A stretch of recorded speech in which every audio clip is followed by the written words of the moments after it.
Sarah Martinez sat in seat 23C, wedged between a businessman who hadn't stopped typing since takeoff and a college student whose elbow seemed permanently attached to the armrest.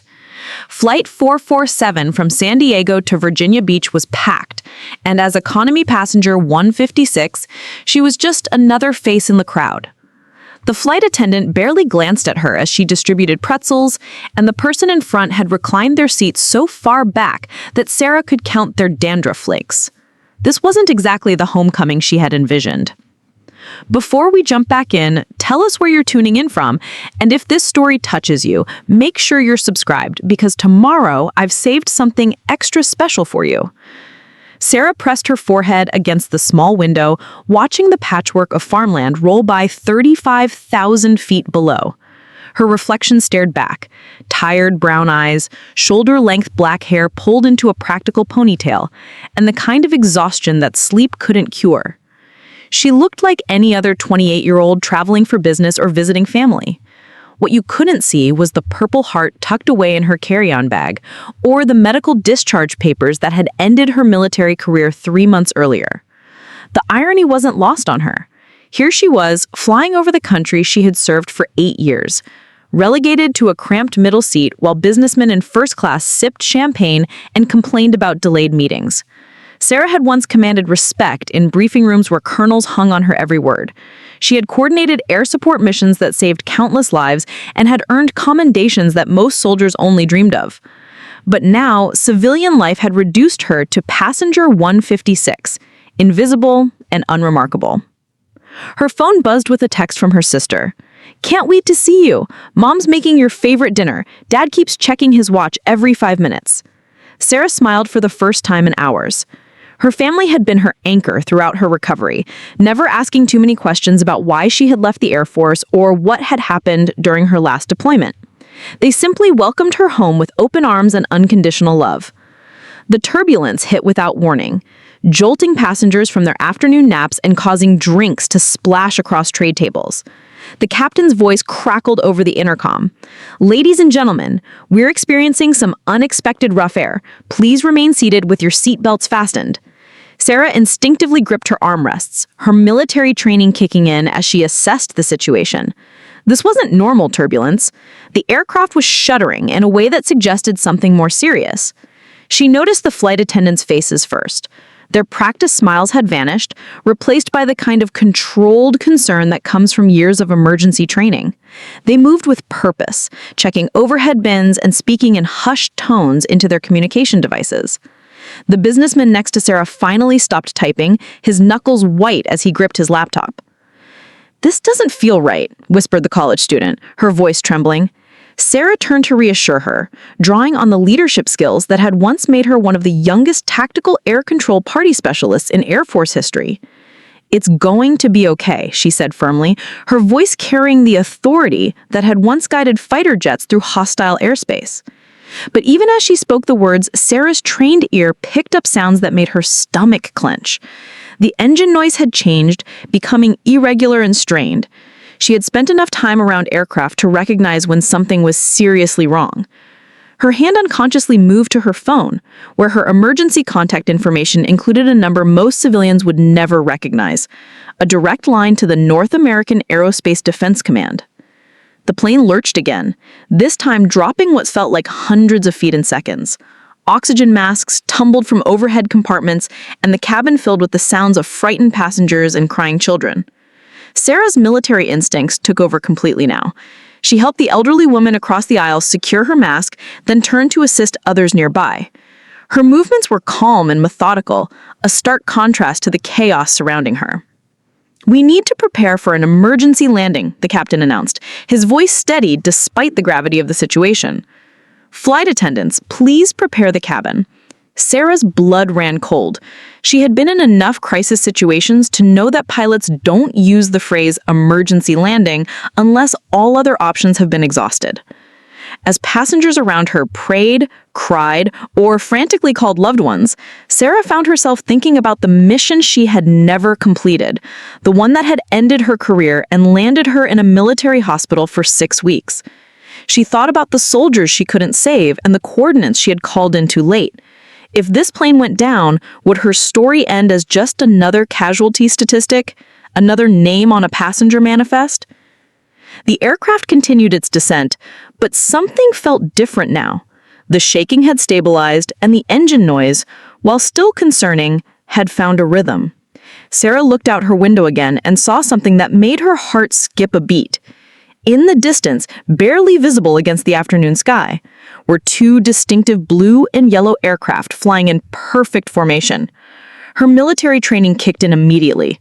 Those were FA-18 Super Hornets, and based on their paint scheme and formation flying, they belonged to the Navy's Flight Demonstration Squadron, the Blue Angels. Sarah's pulse quickened as she watched the two Blue Angels maintain their escort position off the commercial airliner's wing. In her 8 years of military service, she had seen the Navy's premier flight demonstration team perform dozens of times, but never like this. This wasn't a scheduled performance or a training exercise. This was an emergency response, and it meant their situation was far more serious than the captain had let on. The businessman next to her followed her gaze out the window. "Are those military jets?" he asked, his voice cracking with fear. "Why are military jets following us?" Sarah didn't answer immediately, her mind racing through protocols and procedures she had memorized years ago. Military aircraft don't escort civilian flights unless there's a credible threat or a catastrophic mechanical failure that could affect national airspace. "They're here to help," she said finally, though she wasn't entirely sure what kind of help the Blue Angels could provide to a commercial airliner in distress. The FA-18 Hornets were incredible machines, capable of speeds over Mach 1.8 and armed with some of the most advanced avionics systems in the world, but they couldn't physically repair a failing engine or guide a damaged aircraft to safety through direct intervention. Sarah pressed her face closer to the window, studying the lead aircraft's positioning and flight pattern. Something nagged at her, a memory from her tactical air control training that she couldn't quite grasp. The Blue Angels were maintaining a very specific formation, one that seemed familiar but out of place for a standard escort mission. Her phone buzzed again, but this time it wasn't a text from her sister. It was an emergency alert notification, the kind reserved for national security threats or major disasters.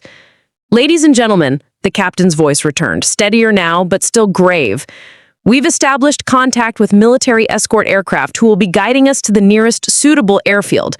Please remain calm and continue following the flight attendant's instructions." Sarah noticed he didn't mention which airfield they were heading to or why military escort was necessary. In her experience, that level of secrecy meant they were dealing with something beyond a simple mechanical failure. The college student next to her was openly sobbing now, clutching a photo of what looked like her family. "I'm supposed to graduate next month. My parents are flying in from Korea for the ceremony." Sarah placed a gentle hand on the girl's shoulder, the same gesture she had used countless times to comfort frightened soldiers under her command. "What's your name?" Sarah asked. Jessica," the girl stammered. "Jessica, I need you to listen to me. My name is Sarah Martinez, and I spent 8 years in the Air Force. Those jets out there, they're the best pilots in the world, and they don't waste time on situations they can't handle. We're going to be okay." Sarah's voice carried the kind of confidence that comes from years of making life and death decisions under pressure, and Jessica visibly relaxed. But privately, Sarah was analyzing every detail she could observe. The Blue Angels had now been joined by what appeared to be additional aircraft. She could make out at least 4 distinct contrails in formation around them. This was unprecedented. The Blue Angels were a demonstration team, not a combat squadron. They didn't typically respond to in-flight emergencies unless something extraordinary was happening. Her mind drifted back to her last classified briefing 3 months before her medical discharge. There had been discussions about new terrorist threats, about potential attacks on civilian aircraft, about the need for enhanced coordination between military and civilian aviation authorities. Sarah had been one of only a handful of specialists cleared to know the details of those protocols. Could this emergency be related to those threats? The aircraft began a gradual turn, and Sarah felt the familiar sensation of controlled descent. Through her window, she could now make out the coastline and what looked like a major military installation below. The landscape was familiar, too familiar. They weren't heading to a civilian airport at all. They were approaching Naval Air Station Oceana, one of the Navy's premier master jet bases and the home station of the Blue Angels. "Oh my God," she whispered, the pieces finally clicking into place. This wasn't just an emergency landing. This was a full military response to what they perceived as a potential national security threat. But why? What had triggered such an overwhelming show of force for a simple mechanical failure on a civilian flight? Her phone vibrated with an incoming call from an unknown number with a Virginia area code. Sarah hesitated. Civilian phones weren't supposed to work reliably at this altitude, and she certainly wasn't expecting any calls from Virginia. She glanced around the cabin and noticed that several other passengers were staring at their phones with confused expressions. Multiple people were receiving calls simultaneously, which was both technically improbable and deeply unsettling. Against her better judgment, Sarah answered the call. The voice on the other end was crisp, professional, and immediately recognizable as military communications protocol. This is Colonel Patricia Hayes, United States Air Force. Am I speaking with former Staff Sergeant Sarah Martinez, Tactical Air Control Party Specialist, service number 123456789? Sarah's blood turned to ice. No one should have been able to identify her on a civilian flight manifest, especially not with her military service number. Her discharge had been classified due to the sensitive nature of her final mission, and her personal information was supposed to be protected under several layers of operational security. Yes, this is Sarah Martinez, she replied cautiously, lowering her voice so other passengers wouldn't overhear. Sergeant Martinez, I need you to listen very carefully. Your flight has been designated Code Alpha 77, which means we have reason to believe there may be a security threat aboard your aircraft. The Blue Angels have been assigned as your escort because we've received intelligence suggesting that you specifically may be a target. The words hit Sarah like a physical blow. A target? She had been out of the military for 3 months, living quietly with her parents while she figured out her next steps. She hadn't had contact with anyone from her old unit, hadn't accessed any classified materials, hadn't done anything that would draw attention from hostile forces. Colonel, I think there's been a mistake, Sarah said, trying to keep her voice steady. I'm just a passenger on this flight. I'm traveling to see my family. There's no reason anyone would... Sergeant, 3 hours ago, we intercepted communications indicating that a former Air Force tactical specialist was aboard a commercial flight from San Diego to Virginia Beach. The communications included specific details about your identity and your role in Operation Desert Shield during your final deployment. Someone wants you, and they're willing to threaten an entire aircraft to get to you. Sarah's mind reeled. Operation Desert Shield was the classified name for her last mission, the one that had gone catastrophically wrong and ended her military career. Only a handful of people knew those details, and most of them were either dead or sworn to secrecy under the highest levels of classification. How did hostile forces obtain that information?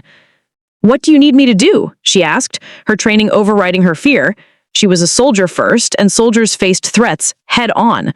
For now, remain calm, and don't let other passengers know about this conversation. The Blue Angels are going to guide your flight to a secure location where we can properly assess the threat and ensure everyone's safety. But Sergeant, I need you to understand, if someone has gone to this much trouble to target you specifically, they're not going to give up easily. As the call ended, Sarah stared at her phone in disbelief. The conversation felt surreal, like something from a spy thriller rather than her mundane civilian reality. She glanced around the cabin, studying her fellow passengers with new eyes. The businessman who had been typing incessantly, was he really working on a quarterly report, or had he been monitoring communications? The elderly couple 2 rows ahead, were they actually traveling to visit grandchildren, or were they part of an elaborate surveillance operation? Her tactical training kicked in automatically, cataloging details she should have noticed earlier. The flight attendants had been unusually nervous, even before the mechanical problems began. Several passengers had boarded late, which was often a sign of last-minute intelligence operations.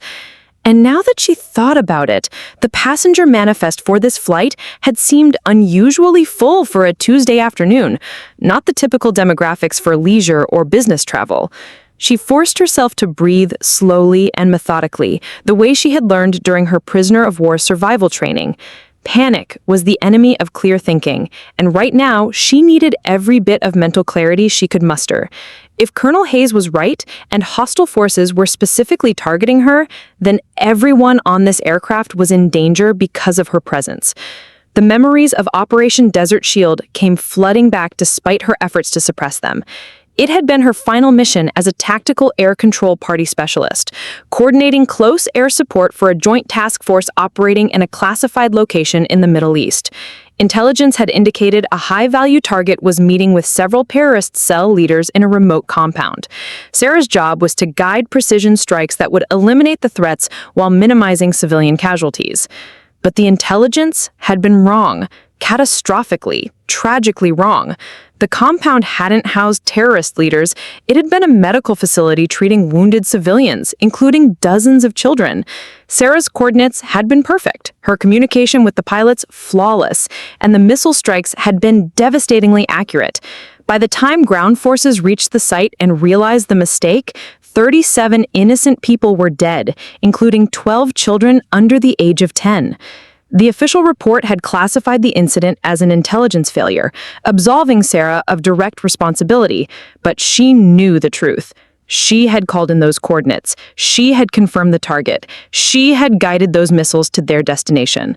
The fact that she had been following orders and acting on faulty intelligence didn't change the fundamental reality. She had killed innocent people. Her discharge had been medical, officially attributed to post-traumatic stress disorder and survivor guilt. Unofficially, it had been an acknowledgement that she could never again trust intelligence reports or make split-second decisions that could cost civilian lives. The military had treated her with respect and dignity, providing excellent medical care and ensuring her benefits were protected, but they had also made it clear that her combat career was over. Now, somehow, that classified mission had become the basis for a terrorist threat against a commercial airliner. Someone with access to highly classified information had leaked details about Operation Desert Shield, and they're using that information to target her specifically. The question was why? What could they hope to gain by threatening an aircraft full of innocent passengers? Sarah's phone buzzed with a text message from an unknown number. Window seat, row 15, look outside, they're trying to tell you something. She didn't recognize the sender, but the message made her blood run cold. How did someone else on the aircraft know about her communication with Colonel Hayes? And what were the Blue Angels trying to tell her? She turned toward the window, studying the escort formation more carefully. The 4 FA-18 Hornets were maintaining precise positions around the commercial airliner, but their formations seemed to be shifting gradually. Sarah's tactical training in aircraft recognition allowed her to track their movements with professional precision. They weren't just flying escort, they were executing a complex aerial maneuver that looked almost like skywriting. The realization hit her like a physical blow. The Blue Angels were famous for their precision aerobatics, including the ability to create smoke trails that formed letters and symbols in the sky.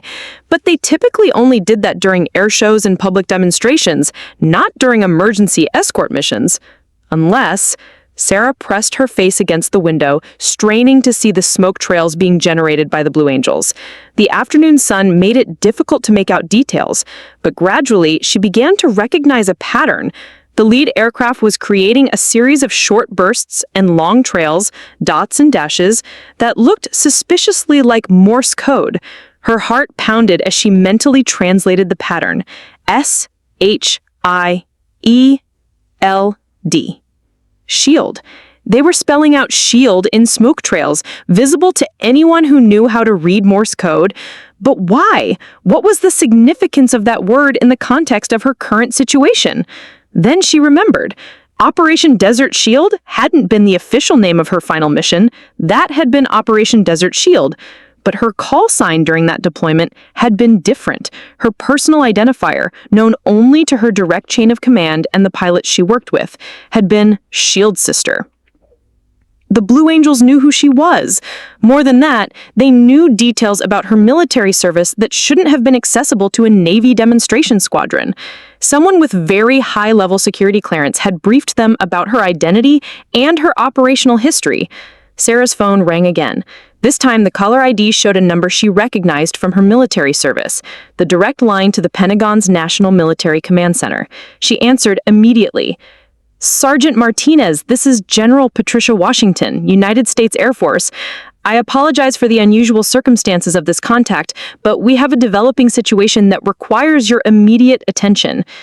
General Washington? Sarah's voice cracked with surprise.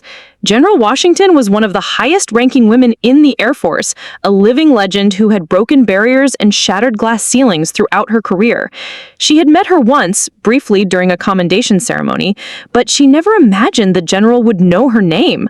Sergeant, we've received credible intelligence that the terrorist group responsible for leaking information about Operation Desert Shield is planning to use your aircraft as part of a larger attack on military installations along the East Coast. They believe you have access to classified targeting information from your time as a tactical air control specialist. General, I don't understand. My discharge was medical. I don't have access to any classified information anymore. My security clearance was revoked 3 months ago. That's what we told them, Sergeant, but they don't believe it. They think you're being protected under a classified program, and they're willing to use everyone on that aircraft as leverage to force you to cooperate with their demands. Sarah felt the weight of 200 lives settling on her shoulders. Every passenger, every crew member, every innocent person aboard Flight 447 was in danger because terrorists believed she had information she didn't actually possess. It was Operation Desert Shield all over again. Innocent people would die because of faulty intelligence and mistaken assumptions. What did they want me to do? She asked, though she already suspected the answer. The Blue Angels are going to guide your aircraft to a secure location where our best negotiators and hostage rescue specialists can take over. But Sergeant, I need you to understand these people have already demonstrated that they have access to highly classified information. They may have agents on board your aircraft, or they may have compromised the plane's communication systems. Until we can get you on the ground safely, you're our eyes and ears up there. As if summoned by the general's words, Sarah noticed movement in her peripheral vision. The businessman next to her had closed his laptop and was now studying her with intense, predatory eyes. When their gazes met, he smiled, a cold, calculating expression that sent chills down her spine. "Time's running out, Shield Sister," he said quietly, using her classified call sign. "We need to talk." Sarah's training took over instantly. Without breaking eye contact with the man who had just revealed himself as a hostile operative, she calmly reached for her phone and pretended to adjust her position in the cramped middle seat. The businessman, or whoever he really was, leaned closer, his voice dropping to a whisper that wouldn't carry to other passengers. "Don't do anything stupid, Shield Sister. There are 3 of us on this aircraft, and we have ways of bringing it down that don't require getting near the cockpit." His accent was slight, but detectable. Eastern European, possibly Russian or Serbian. Sarah's linguistic training identified the subtle vocal patterns that suggested English wasn't his first language. "I don't know what you think I have access to," Sarah replied quietly, "but my military service ended 3 months ago. My security clearance was revoked. I can't help you with whatever you're planning." The man's smile widened, revealing perfect teeth that somehow made his expression even more menacing. "That's what you've been told to say, of course, but we know better. Operation Desert Shield was just a cover story, wasn't it? Your real mission was gathering intelligence on defensive capabilities of major military installations along the East Coast." Sarah's mind raced. The man's information was sophisticated, but flawed, exactly the kind of partially accurate intelligence that made terrorist operations particularly dangerous. He knew about Operation Desert Shield, he knew her call sign, and he had somehow identified her on a civilian flight manifest. But his understanding of her actual role was completely wrong. "You're mistaken," she said firmly. "I was tactical air control, not intelligence gathering. I coordinated close air support for ground units. I never had access to base defense information." "Really?" The man reached into his jacket pocket and produced what looked like a standard smartphone, but Sarah's technical training recognized it immediately as a secure satellite communication device. "Then perhaps you can explain why your personnel file shows 17 separate visits to classified facilities in the past 2 years, including 3 trips to the Pentagon's most secure briefing rooms." Sarah's blood ran cold. Those visits had been real, but they had been part of her medical evaluation and discharge process, not intelligence operations. She had been debriefed extensively about Operation Desert Shield, evaluated by military psychologists, and consulted on procedural improvements to prevent similar tragedies in the future. But from the outside, those visits could easily be misinterpreted as evidence of ongoing intelligence work. Those visits were medical consultations, she explained. I was being treated for post-traumatic stress disorder following a mission that went wrong. The Pentagon has some of the best military psychologists in the country. An interesting cover story, he replied, but we have photographs of you entering the National Security Agency's headquarters in Fort Meade on 3 separate occasions. The NSA doesn't provide psychological counseling, Shield sister. They provide operational intelligence and strategic planning support. Now Sarah understood how the terrorists had been misled. Her medical treatment had indeed included consultations with NSA specialists, but not for intelligence purposes. The agency employed some of the world's leading experts in operational trauma and decision-making under extreme stress. Her doctors had arranged for her to meet with these specialists as part of her therapy for survivor's guilt and moral injury.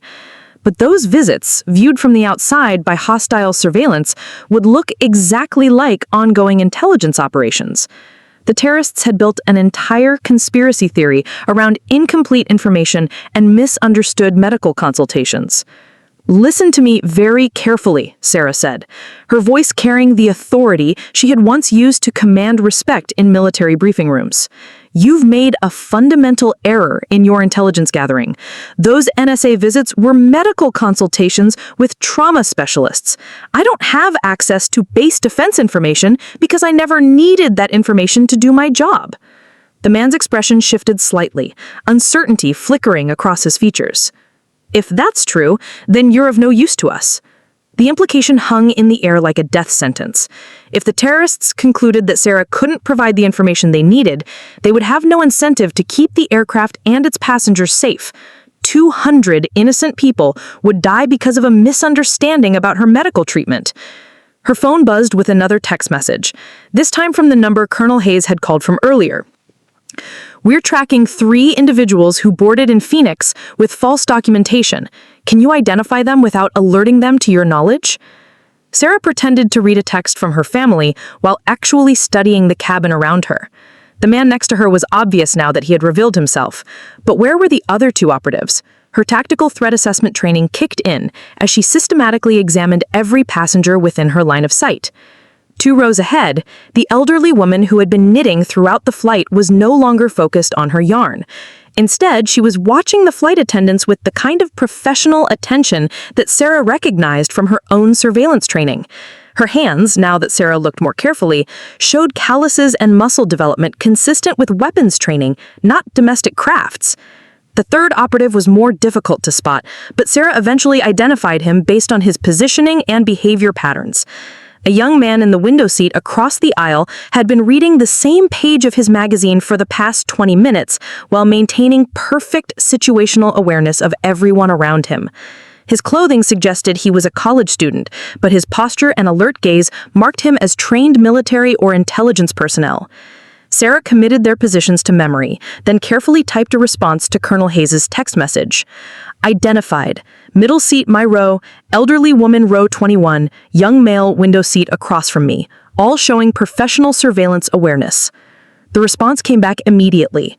Blue Angels report aircraft has been modified with external attachments not present during departure from San Diego. Possible remote detonation devices. Do not attempt any heroic actions. We're developing a technical solution.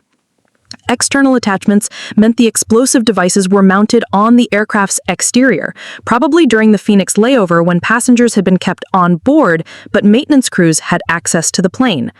That explained how the terrorists had managed to get explosives past airport security. They hadn't brought them through the terminal at all. Time's up, Shield sister, the businessman said quietly. Start talking. I want detailed information about Naval Air Station Oceana's perimeter defenses, including guard positions, sensor arrays, and response protocols for unauthorized aircraft. Sarah took a deep breath, preparing to walk the finest line of her life. She needed to provide information that sounded credible without actually compromising military security. It was a balancing act that could determine whether 200 people lived or died. Oceania's primary defense against unauthorized aircraft is integrated with the broader Norfolk Area Air Defense Network, she began, drawing on general knowledge that was available in unclassified military publications. They use a layered approach with early warning radar, interceptor aircraft, and surface-to-air missile systems. The man leaned forward, clearly interested. Specific locations for the missile systems? I never had that level of access, Sarah replied honestly, but the general doctrine is to position defensive systems in concentric rings around high-value targets. The outer ring would be mobile units that can relocate based on threat assessments. The inner ring would be fixed installations integrated with command and control systems. It was textbook military doctrine, the kind of information available in any graduate-level course on air defense systems. But it sounded sophisticated enough to keep the terrorist believing she had valuable intelligence. As Sarah continued her careful deception, providing just enough general information to maintain credibility while revealing nothing that could actually compromise military security, she became aware of increased activity among the flight crew. The lead flight attendant was moving through the cabin with unusual frequency, and Sarah noticed she was making subtle hand signals to her colleagues, signals that looked suspiciously like military tactical communications. The businessman noticed it too. "Your flight attendants seem unusually active," he observed quietly. "Are they part of some kind of air marshal program?" Sarah's mind raced. If the flight crew were indeed trained in counterterrorism procedures, they might be preparing some kind of intervention. But any aggressive action by the crew could trigger the explosive devices and kill everyone aboard. She needed to find a way to signal them to stand down without alerting the terrorists to what was happening. "Commercial flight attendants receive extensive emergency training," Sarah replied carefully. "They're probably just following standard protocols for aircraft emergencies. The mechanical problems we experienced earlier would have triggered specific procedural responses." But even as she spoke, Sarah noticed something that made her pulse quicken. The lead flight attendant was a tall, athletic woman with short blonde hair and the kind of confident bearing that Sarah recognized from her own military service. More importantly, the woman was wearing a small pin on her uniform collar, a pin that looked suspiciously like the insignia for Air Force security forces. The realization hit Sarah like a physical blow. This wasn't a random commercial flight at all. Someone with very high security clearance had known about the terrorist threat in advance and had staffed this aircraft with military personnel disguised as civilian crew members. The question was whether the terrorists had figured this out yet. Her phone vibrated with another message, this time from a number she didn't recognize. "Flight attendant, Peterson, Air Force Security Forces, we have the situation under control. Continue stalling tactics. Help arrives in 12 minutes. Sarah's heart soared. The military had somehow managed to place trained counterterrorism specialists aboard the aircraft without alerting the terrorists. But 12 minutes felt like a lifetime when sitting next to a man with access to remote detonation devices. "You mentioned surface-to-air missile systems," the businessman continued, clearly focused on gathering as much intelligence as possible. "What can you tell me about their engagement protocols? How do they distinguish between hostile aircraft and civilian flights in distress?" Sarah drew on her knowledge of general air defense procedures, being careful to provide information that was already public knowledge, while making it sound more detailed than it actually was. Military aircraft are required to monitor specific radio frequencies and respond to challenge codes.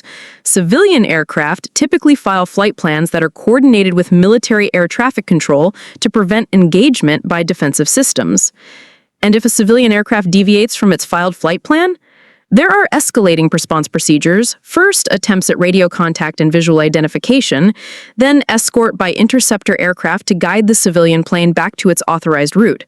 Force is only used as a last resort if the aircraft poses a clear and immediate threat to a protected facility. The terrorist nodded, apparently satisfied with her explanation, but Sarah could see him processing the information, probably planning how to exploit weaknesses in the system. She needed to find a way to provide misleading information without being obvious about it. Of course, she added casually, those procedures changed significantly after the September 11th attacks. I'm not sure my information is current anymore since I've been out of the loop for 3 months. It was a subtle way of introducing uncertainty about the reliability of her intelligence without completely undermining her credibility. The terrorist's expression showed he was weighing the implications of outdated information versus the value of having any inside knowledge at all. Meanwhile, Sarah became aware of subtle changes in the aircraft's flight pattern. The Blue Angels were still maintaining their escort formation, but the commercial airliner was executing gradual course corrections that didn't seem to be consistent with a direct approach to any nearby airport. Someone, either the pilots or the military command directing them, was buying time for whatever rescue operation was being planned. Her phone buzzed again, this time with a message that made her blood run cold. Explosive devices are more sophisticated than initially assessed, remote detonation capability confirmed, but also timer-based backup systems, technical team working on neutralization options. Timer-based backup systems meant the terrorists could set the explosives to detonate automatically if they lost communication with their handlers or if the aircraft was forced to land before they completed their mission. Even if the military could somehow neutralize the remote detonation capability, they would still need to physically access and disarm the timer systems before they activated. Sarah glanced at her watch. It had been over an hour since the mechanical problems first began, and they were clearly nowhere near their original destination of Virginia Beach. The terrorists had to be getting suspicious about the extended flight time and the continued presence of military escort aircraft. "How much longer until we land?" the businessman asked, his tone becoming more aggressive. This flight should have been on the ground 30 minutes ago. Sarah forced her expression to remain calm while her mind raced for a plausible explanation. Emergency landings require extensive coordination with ground control. They have to clear runway space, position emergency response teams, and coordinate with other air traffic. The process can take hours depending on the severity of the mechanical problems. But even as she spoke, Sarah could see skepticism growing in the terrorist's eyes. He was clearly intelligent and well-trained, and he wouldn't accept vague explanations indefinitely. Sarah needed to escalate her intelligence sharing to maintain his confidence while continuing to avoid revealing anything that could actually compromise military security. "Listen," she said, leaning closer and lowering her voice to suggest that she was about to share more sensitive information. "What I told you before about the air defense systems, that was the standard briefing information that any tactical specialist would know. But there are additional details that weren't included in general training materials." His attention sharpened immediately. "Such as?" "The missile systems around Oceania have specific blind spots related to their positioning and radar coverage," Sarah began, drawing on her knowledge of general radar principles rather than any classified information. "Low-flying aircraft approaching from certain angles can exploit natural terrain features to avoid detection until they're within the outer defensive perimeter." It was technically accurate information based on basic physics and geography, but it was presented in a way that made it sound like inside intelligence. The terrorist leaned forward, clearly interested in learning more about potential vulnerabilities in military defenses. "Which angles?" he pressed. "The eastern approach, coming in low over the Atlantic," Sarah replied, choosing a direction that would actually be the most heavily defended rather than the most vulnerable. "The radar coverage has gaps at extremely low altitudes due to Earth's curvature and interference from ocean wave patterns." She was deliberately providing misleading information now, hoping to send any potential attack aircraft into the teeth of the most sophisticated defense systems. But she needed to be subtle about it, making the misinformation sound credible rather than obviously deceptive. Her phone vibrated with an urgent message.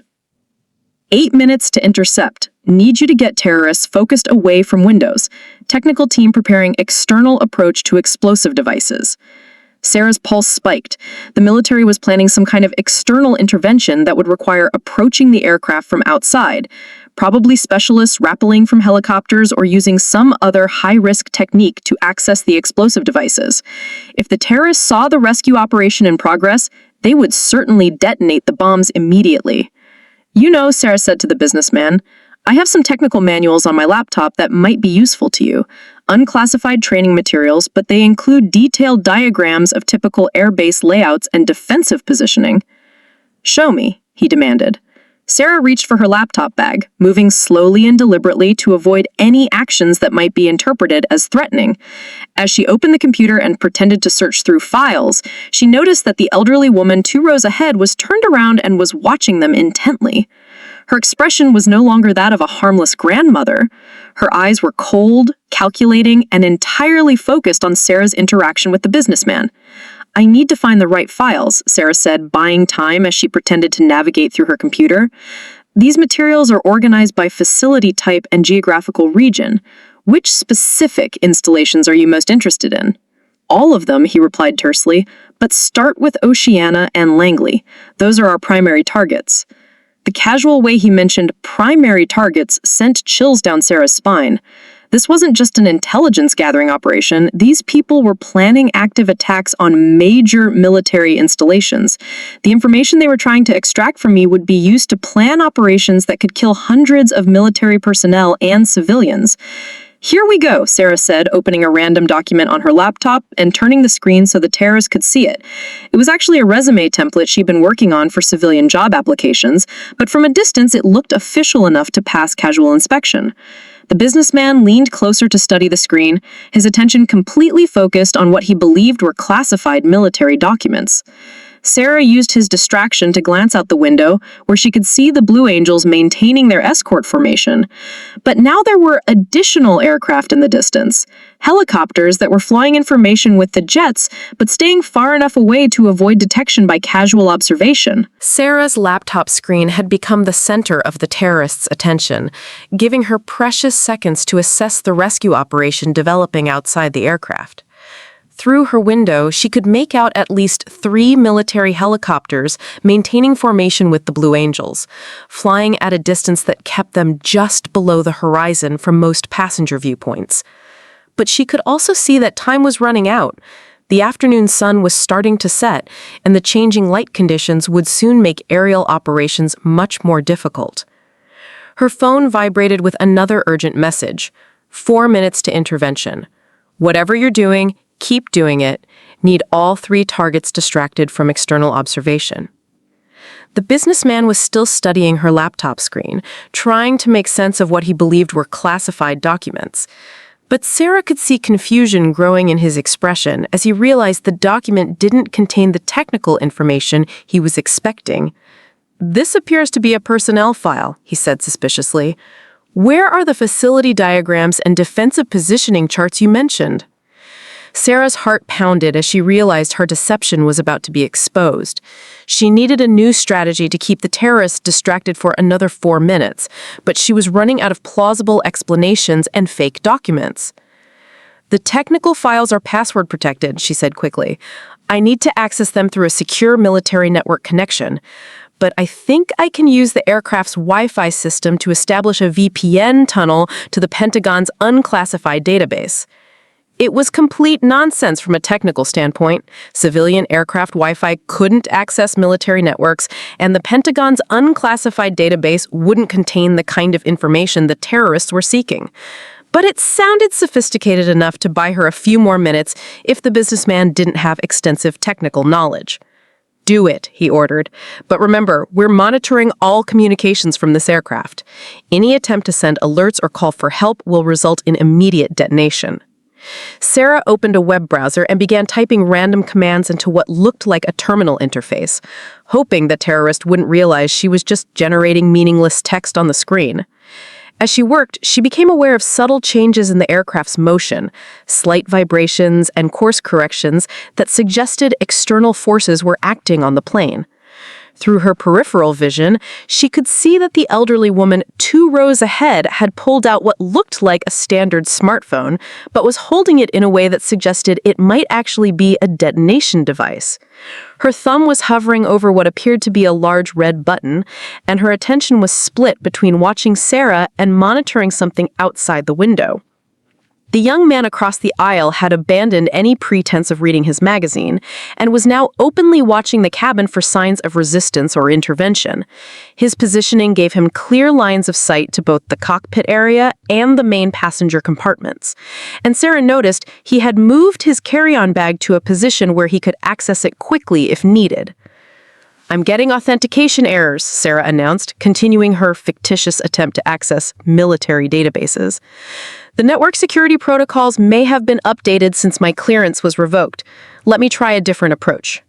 She began typing again, creating the appearance of technical complexity, while actually just generating random text. But she could see the businessman's patience was wearing thin, and his suspicious expression suggested he was beginning to doubt her story. Outside the window, Sarah caught a glimpse of movement that made her pulse spike. dark figures rappelling from helicopters onto the aircraft's fuselage. The rescue operation was beginning, and she needed to keep the terrorists distracted for just a few more minutes while the technical team worked to neutralize the explosive devices. "There," she said triumphantly, pointing to a random error message on her screen. "I've established a connection to the unclassified training database. It'll take a few minutes to download the files you want, but I should be able to get detailed facility layouts for both Oceana and Langley." The businessman leaned closer to study the screen, his attention completely focused on what he believed was progress toward his intelligence objectives. But Sarah could see the elderly woman was becoming agitated, frequently glancing toward the windows and shifting nervously in her seat. Her phone buzzed with a final message. 30 seconds. On my signal, get down and stay down. Do not look up until all clear signal. Sarah's mouth dried. 30 seconds? To what? A rescue operation that could go catastrophically wrong? An assault that might trigger the explosive devices? She had no idea what kind of intervention was planned, but she knew that the next half minute would determine whether 200 people lived or died. "The download is almost complete," she told the businessman, her voice surprisingly steady despite the adrenaline coursing through her system. "Just a few more seconds and you'll have everything you need." The businessman nodded, his attention still fixed on the laptop screen. But then in her peripheral vision, she saw the elderly woman suddenly sit up straight and reach for her phone with obvious urgency. The woman had spotted something outside the aircraft that had triggered her alarm. "We have a problem," the elderly woman called out in accented English, abandoning her cover identity completely. "Military helicopters closing on our position. They're attempting some kind of boarding operation." The businessman's head snapped up from the laptop screen, his hand immediately moving toward his jacket pocket, where Sarah assumed he carried his own detonation device. The young man across the aisle also reached for his carry-on bag, his movements quick and practiced. Sarah's phone buzzed one final time with a single word: now. She threw herself toward the floor of the narrow aisle, shouting, "Get down, everyone, get down," at the top of her lungs. Around her, the cabin erupted into chaos as passengers screamed and dove for cover, not understanding what was happening, but responding instinctively to the urgency in her voice. The aircraft suddenly shuddered violently, not from turbulence, but from the impact of multiple explosive charges detonating simultaneously along the fuselage. But these weren't the terrorists' bombs. They were precision charges designed to create entry points for the rescue team while minimizing structural damage to the aircraft. Through the screaming and confusion, Sarah heard the distinctive sound of automatic weapons fire and military tactical communications.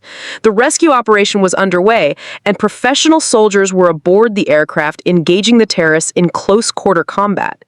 The businessman next to her had managed to pull out his detonation device and was frantically pressing buttons, but nothing was happening. The technical team had somehow managed to neutralize the explosive systems before the assault began. His face showed a mixture of rage and disbelief as he realized his ultimate weapon had been rendered useless. "Silder sister!" A voice called out from over the chaos. "Where are you?" Sarah raised her head cautiously and saw a figure in full tactical gear moving through the cabin with military precision. The soldier's equipment and Barry marked him as a member of an elite special operations unit, probably Delta Force or Navy SEALs. "Here," Sarah called back, raising one hand while keeping the other pressed on the floor for stability. The soldier reached her position in seconds, his weapon trained on the businessman who was still clutching his useless detonation device. "Ma'am, I'm Sergeant First Class Rodriguez, United States Army Special Operations. Are you injured?" "I'm fine," Sarah replied, slowly rising to her knees as the sounds of combat moved toward other areas of the cabin. "The three terrorists are the businessman next to me, the elderly woman in row 21, and the young man in the window seat across the aisle." "Already identified and neutralized," Rodriguez confirmed. "The threat has been eliminated, ma'am. You're safe now." As military medics began moving through the cabin to treat shocked and injured passengers, Sarah felt the weight of responsibility finally lifting from her shoulders. For the second time in her life, she had been at the center of a life-or-death situation involving innocent people. But this time, her actions had helped save lives rather than cost them. The Blue Angels were still visible outside the windows, their perfect formation unchanged despite the dramatic rescue operation that had just concluded aboard the commercial airliner. They had been more than just an escort, they had been her lifeline, spelling out messages in smoke and coordinating the most complex aerial rescue operation in recent military history. As the aircraft began its descent toward what she now realized was a military airfield rather than a civilian airport, Sarah allowed herself a moment of quiet pride. She might no longer be an active duty soldier, but when her country had needed her skills and her courage, she had answered the call one more time. As Flight 447 touched down on the secure runway at Naval Air Station Oceana, Sarah could see through her window that they were surrounded by emergency vehicles, military personnel, and media crews being held at a safe distance by security forces. The rescue operation had been successful, but she knew the real debriefing was just beginning. The aircraft came to a complete stop, and immediately federal agents and military personnel began boarding through multiple entry points. Sarah remained in her seat as instructed, watching as the 3 neutralized terrorists were carefully removed from the aircraft under heavy guard. The businessman who had sat next to her for hours was now unconscious from the non-lethal takedown methods used by the Special Operations Team. The elderly woman and young man were similarly incapacitated, their carefully constructed cover identities completely blown. "Miss Martinez?" a voice called from the aisle. Sarah turned to see a woman in a crisp Air Force uniform approaching her seat. The woman's rank insignia identified her as a colonel, and her bearing suggested someone accustomed to handling classified operations. "I'm Colonel Rebecca Torres, Air Force Office of Special Investigations. Could you please come with me?" Sarah gathered her belongings and followed Colonel Torres off the aircraft, noting how the other passengers were being processed through a different debriefing area. Her involvement in the operation clearly required a higher level of security clearance for the post-incident review. They were escorted to a secure building on the base, where Sarah found herself in a conference room that looked like something from a spy thriller. Multiple screens showed flight tracking data, communication intercepts, and what appeared to be real-time intelligence from around the world.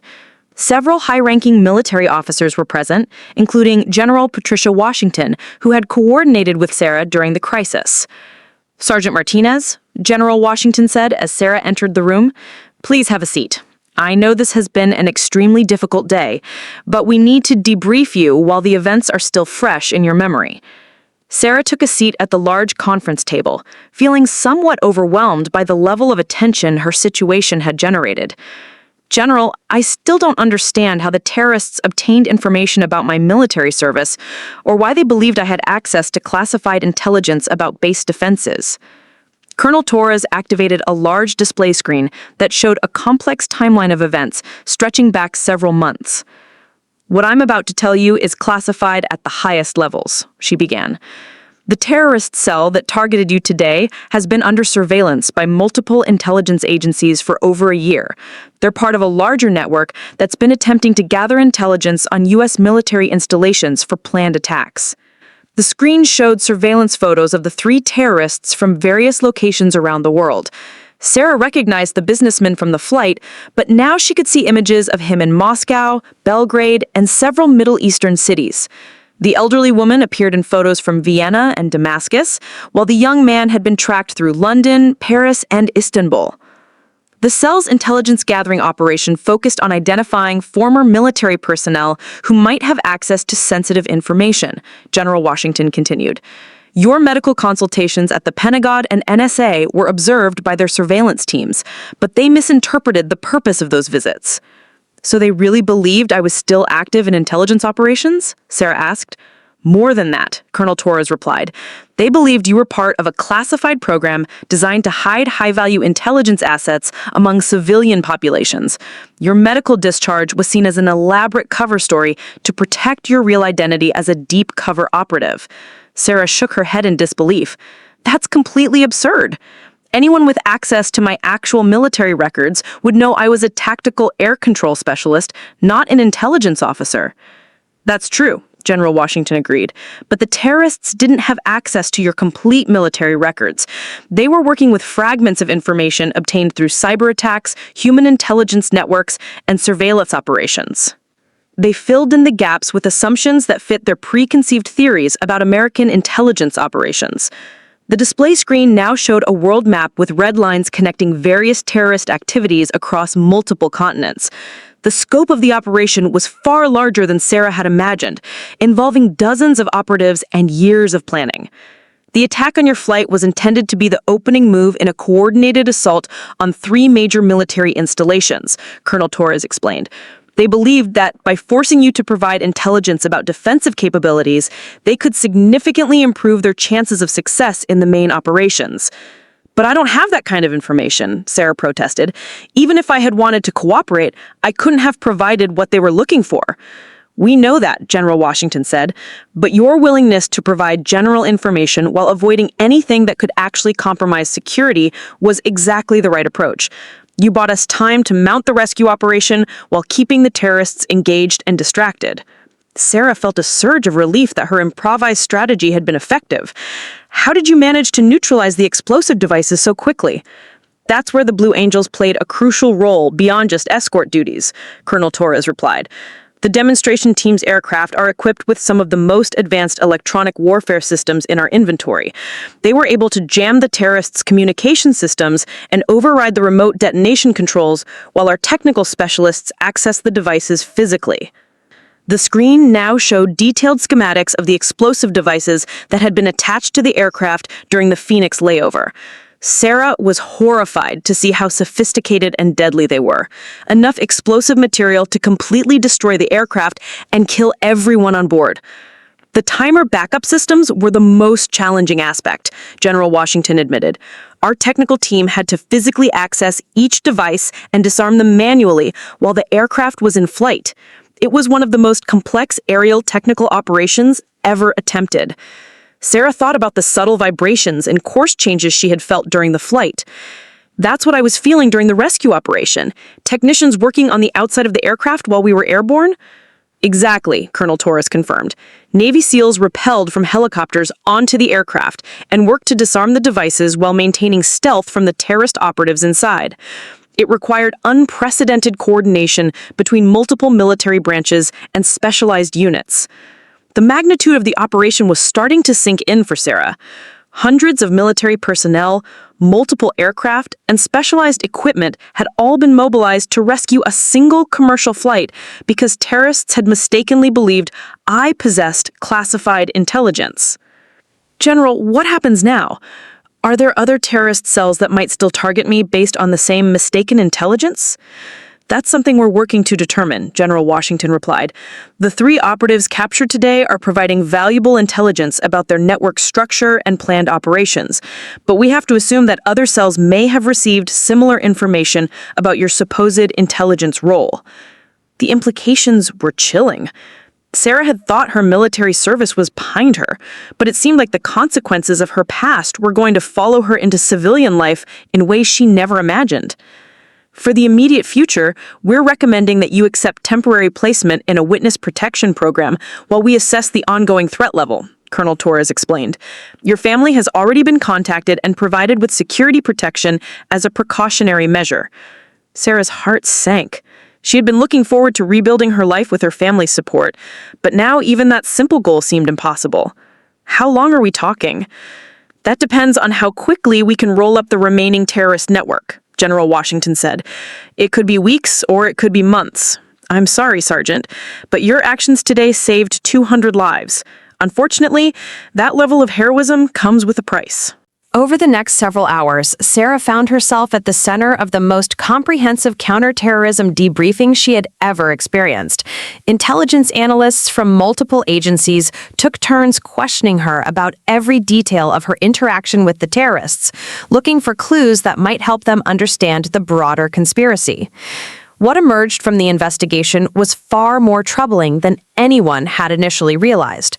The terrorist network that had targeted Sarah was part of a sophisticated operation that had been years in the making, with cells embedded across multiple countries and extensive resources for surveillance and intelligence gathering.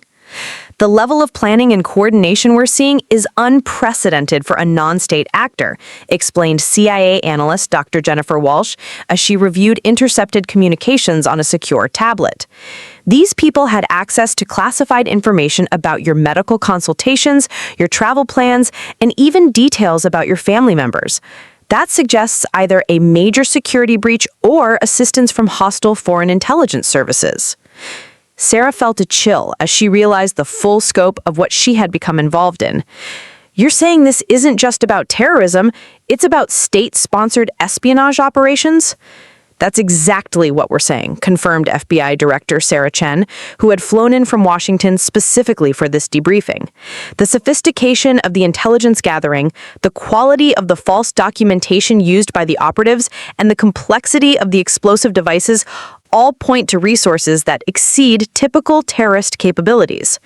The conference room's main display now showed a complex network diagram connecting the 3 captured terrorists to dozens of other individuals across multiple continents.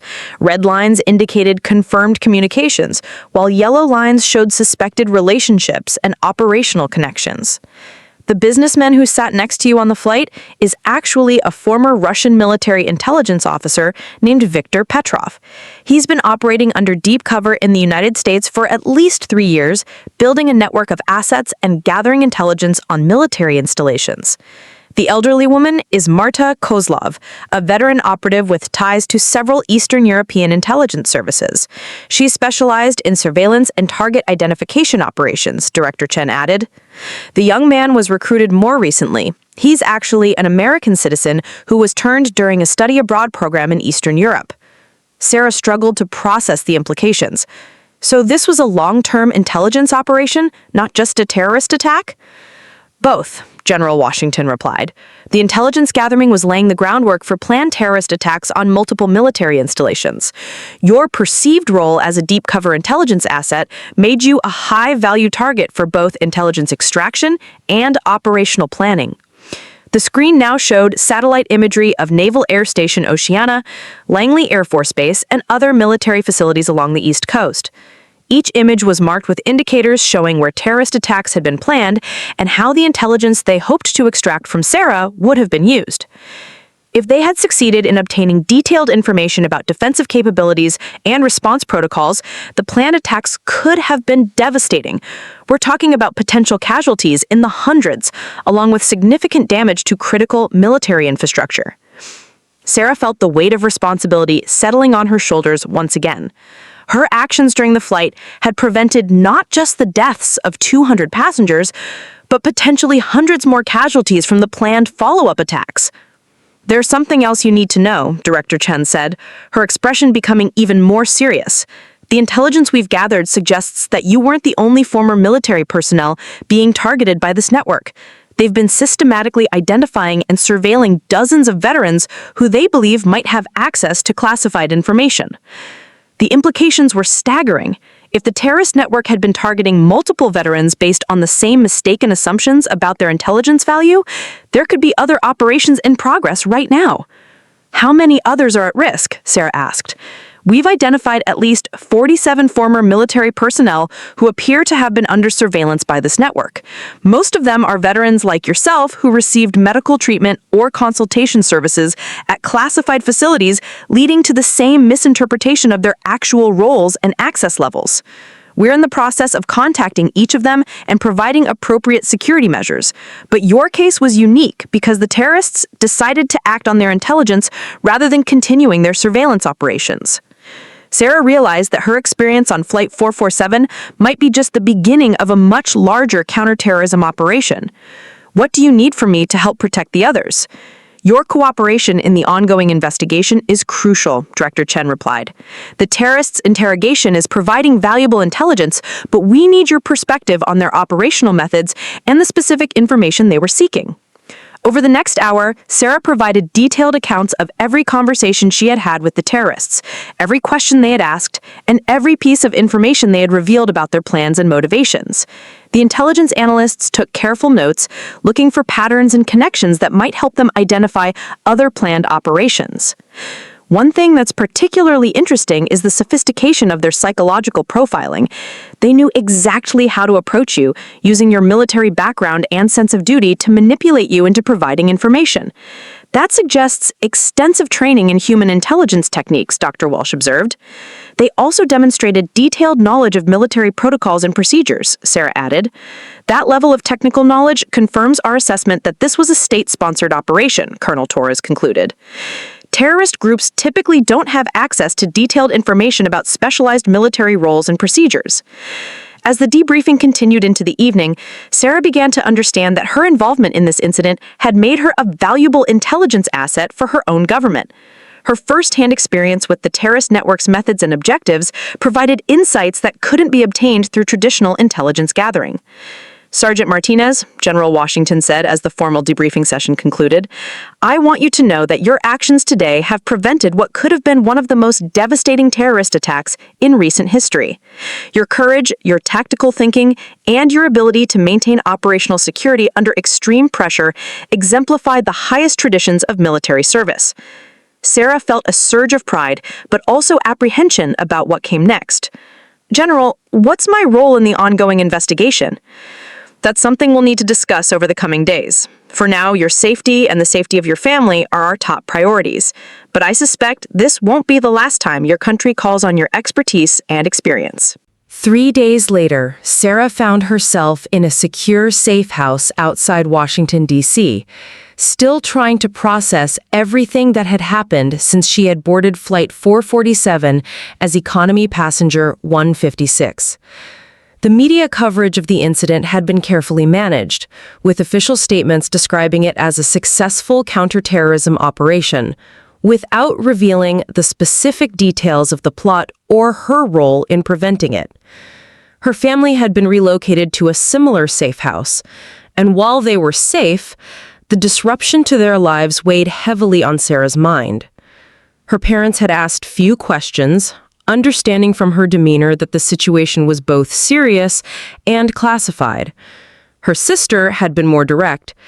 "Are you back in the military now or what?" It was a question Sarah couldn't answer because she didn't know herself. Officially, she was still a medically discharged veteran receiving witness protection. Unofficially, she had become the center of one of the largest counterterrorism investigations in recent history. The answer came in the form of an unexpected visitor. General Washington arrived at the safe house on Thursday morning, accompanied by a woman in civilian clothes who introduced herself as Deputy Director Patricia Nguyen from the Central Intelligence Agency.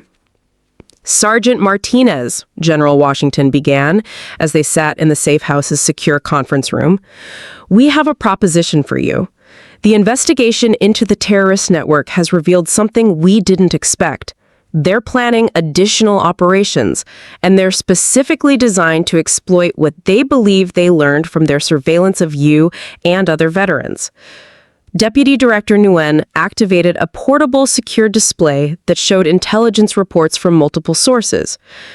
The network is accelerating their timeline because they believe their operation against you was only partially successful. They think you provided some intelligence before the rescue operation disrupted their plans. Sarah studied the reports, noting the timestamps and source classifications. "They don't know that I didn't actually have access to the information they wanted?" "Exactly," General Washington confirmed.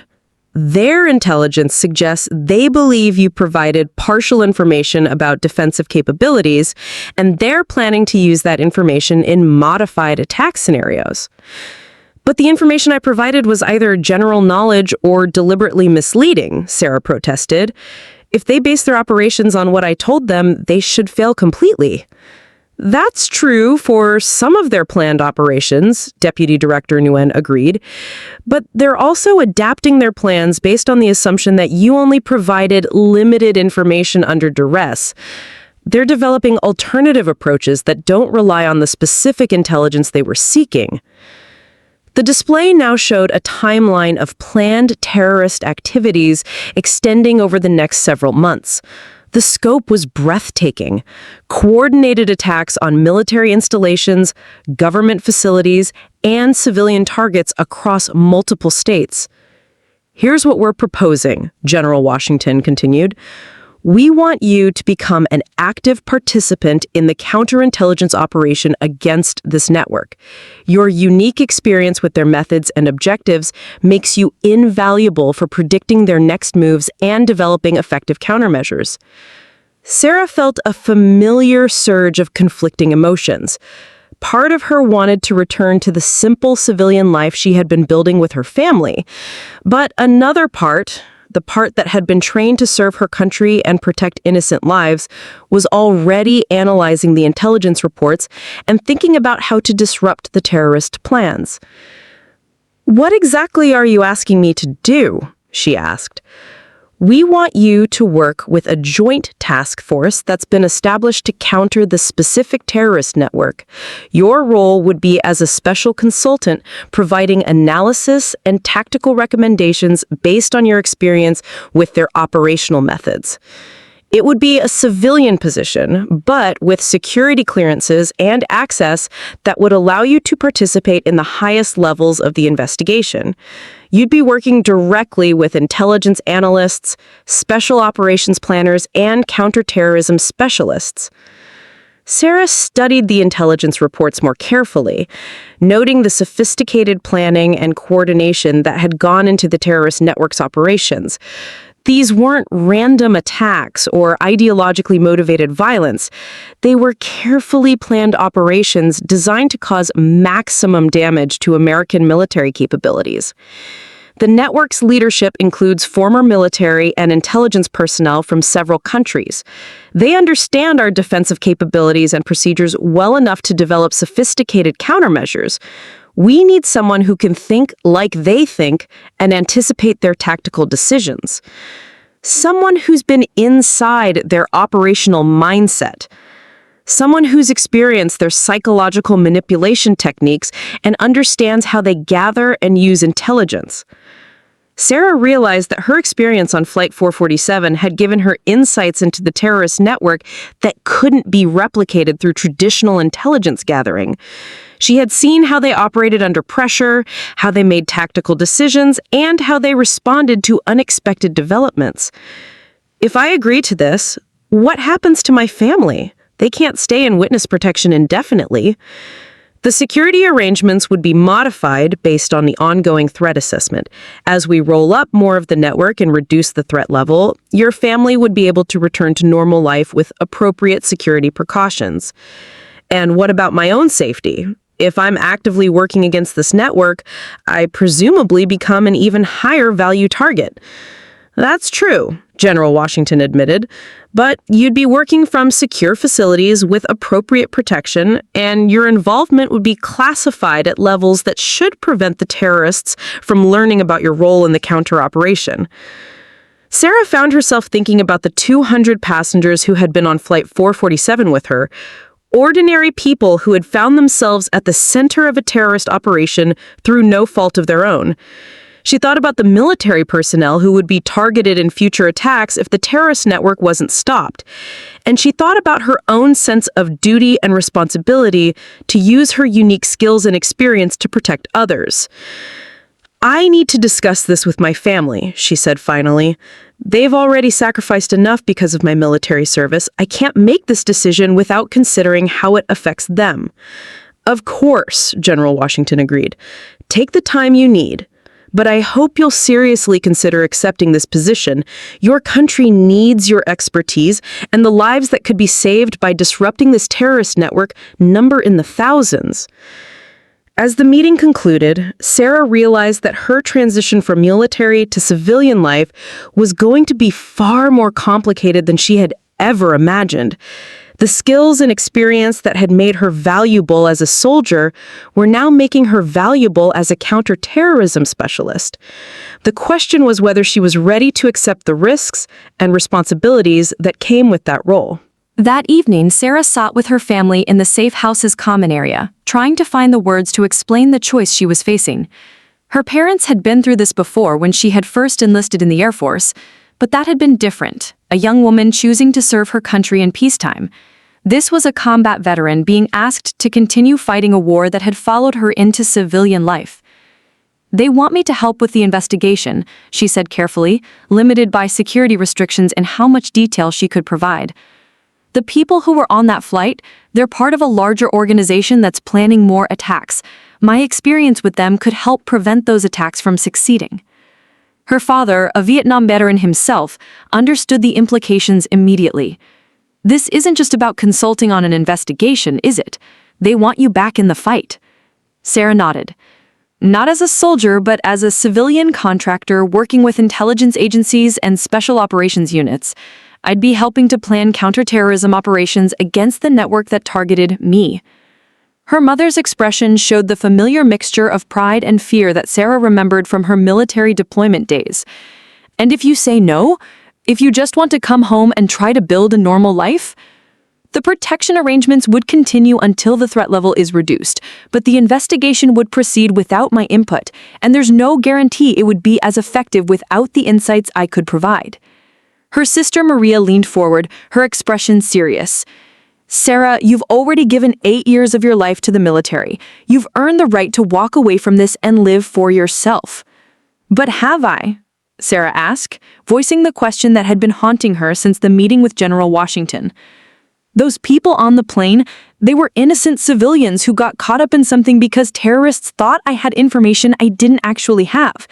If I walk away now and more innocent people die because I could have helped prevent it? Her father placed a weathered hand on her shoulder. Sweetheart, you can't save everyone. I learned that the hard way in Vietnam, and you learned it the hard way in your last deployment. Sometimes the best thing you can do is know when to step back and let others carry the burden. But what if my stepping back means the burden becomes too heavy for them to carry? What if the attacks succeed because I was the one person who could have provided the intelligence to stop them? It was the same moral dilemma that had ended her military career, the weight of responsibility for lives that hung in the balance of her decisions. But this time, she had the wisdom of experience and the support of her family to help her think through the choice. Her mother spoke quietly, her voice carrying the authority of someone who had spent decades as a military spouse. Sarah, what do you want to do? Not what you think you should do, not what would make others proud or disappointed, but what do you actually want for your life? She considered the question carefully. What did she want? She wanted the nightmares from Operation Desert Shield to stop. She wanted to build a career that didn't involve life and death decisions. She wanted a family of her own someday, and a house with a white picket fence, and all the normal civilian experiences she had missed during her military service. But she also wanted to use her skills and experience to protect people who couldn't protect themselves. She wanted to honor the sacrifice of the soldiers who hadn't made it home from their deployments. She wanted to ensure that her hard-earned expertise served some purpose beyond just her own survival and recovery. I want to make a difference. I want to use what I've learned, what I've been through to help prevent other people from going through the same thing. But I also want to come home at the end of the day to people who love me, not to an empty apartment and a bottle of whiskey. Her father smiled, recognizing the reference to his own post-Vietnam struggles. Those aren't mutually exclusive goals, you know. Plenty of people serve their country in civilian roles while maintaining normal family lives. The question is whether this particular role would allow for that kind of balance. Counterterrorism work isn't exactly a 9-to-5 job with weekends off. She had been thinking about that same issue. The intelligence briefings had made it clear that the terrorist network was international in scope, with operations that could develop at any time in multiple time zones. Effective counter-operations would require constant vigilance and rapid response capabilities. They mentioned that I'd be working as a consultant rather than an operational agent, she said. That suggests I'd be providing analysis and recommendations rather than participating in field operations directly. But if you're as valuable to the investigation as they say you are, do you really think they'll be able to resist asking you to take on more dangerous assignments when the stakes get too high? It was a perceptive question that highlighted one of Sarah's major concerns about accepting the position. Her experience on Flight 447 had demonstrated that she was capable of thinking and acting effectively under extreme pressure. That kind of capability would inevitably lead to requests for her to take on increasingly risky roles. Her phone buzzed with a text message from General Washington. No pressure on your decision, take all the time you need, but wanted you to know, we intercepted communications suggesting the network is accelerating their timeline. Next planned operation is scheduled for within 2 weeks. She showed the message to her family, watching their expressions change as they realized the urgency of the situation. 2 weeks wasn't enough time to develop alternative intelligence sources or train other specialists to fill her potential role. "They really do need you, don't they?" Maria said quietly. "It looks that way," Sarah replied.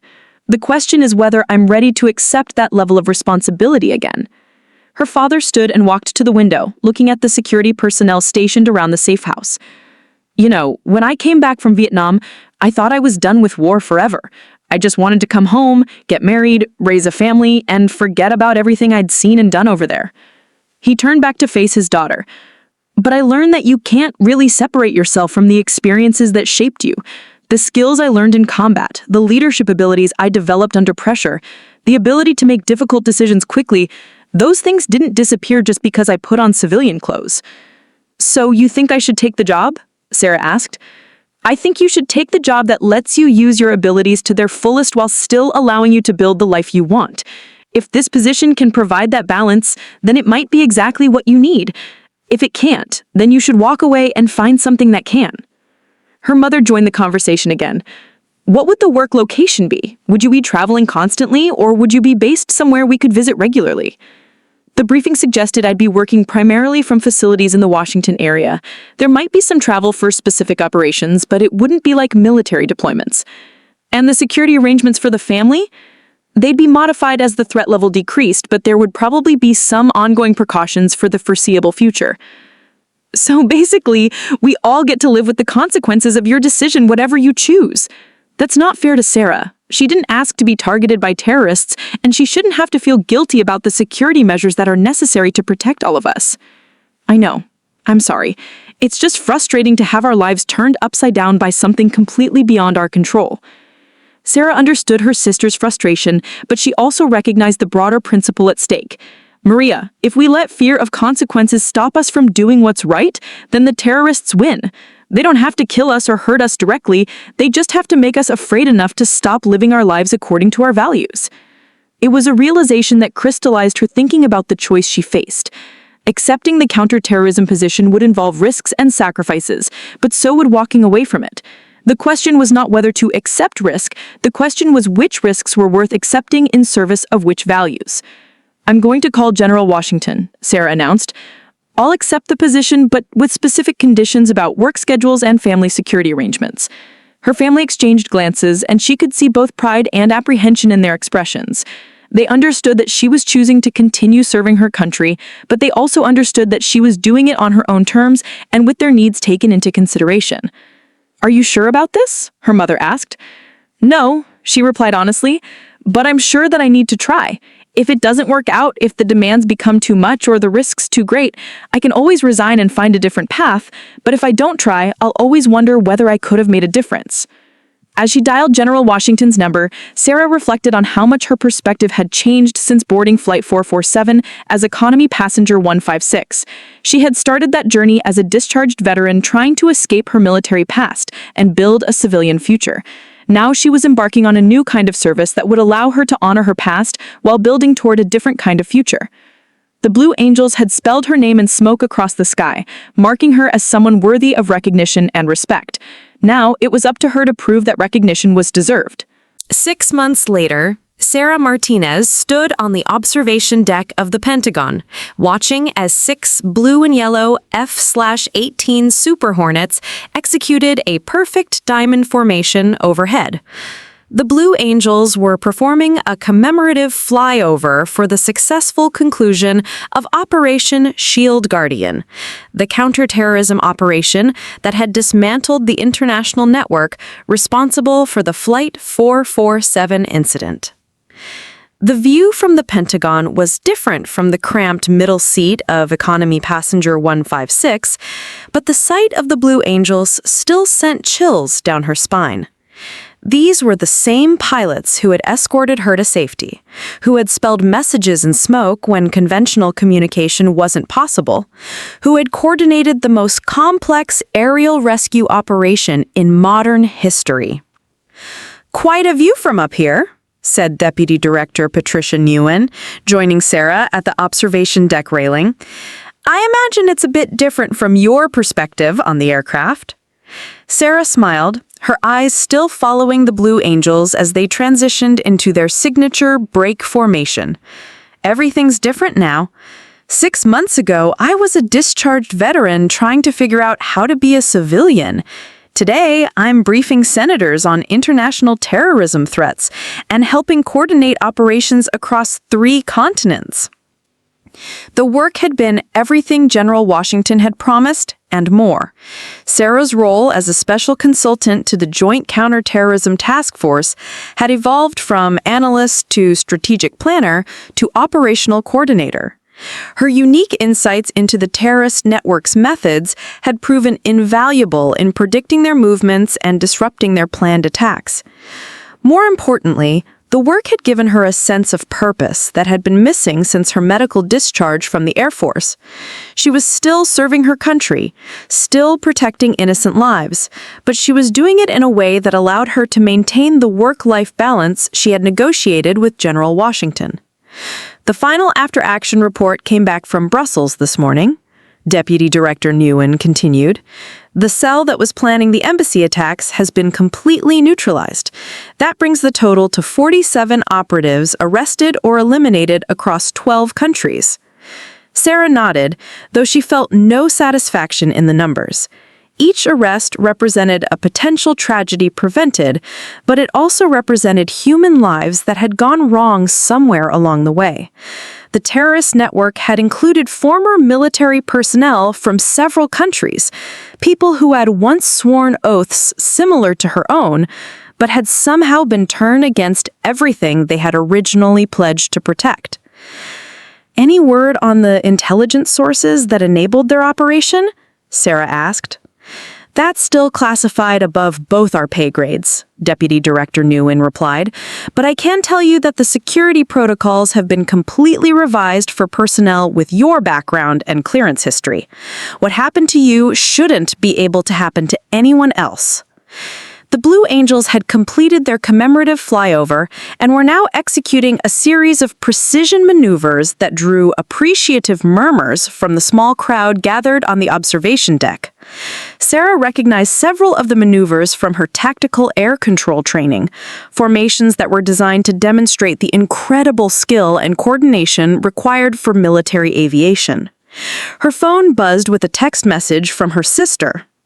Watching the flyover on the news, Mom says you look proud, Dad says you look like a soldier again, I say you look happy.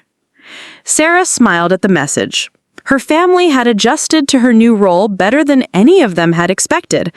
The security arrangements had been modified as promised, allowing them to return to something approaching normal life while maintaining appropriate precautions. More importantly, they had seen how the work had restored her sense of purpose and self-worth. There's something else, Deputy Director Nguyen said, her tone becoming more formal.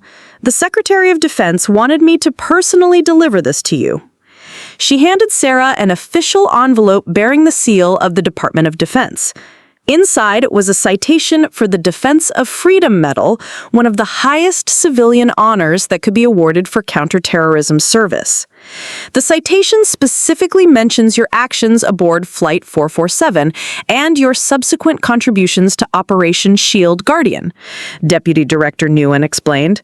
But more than that, it recognizes your role in developing new protocols for protecting veterans who might be targeted by hostile intelligence operations.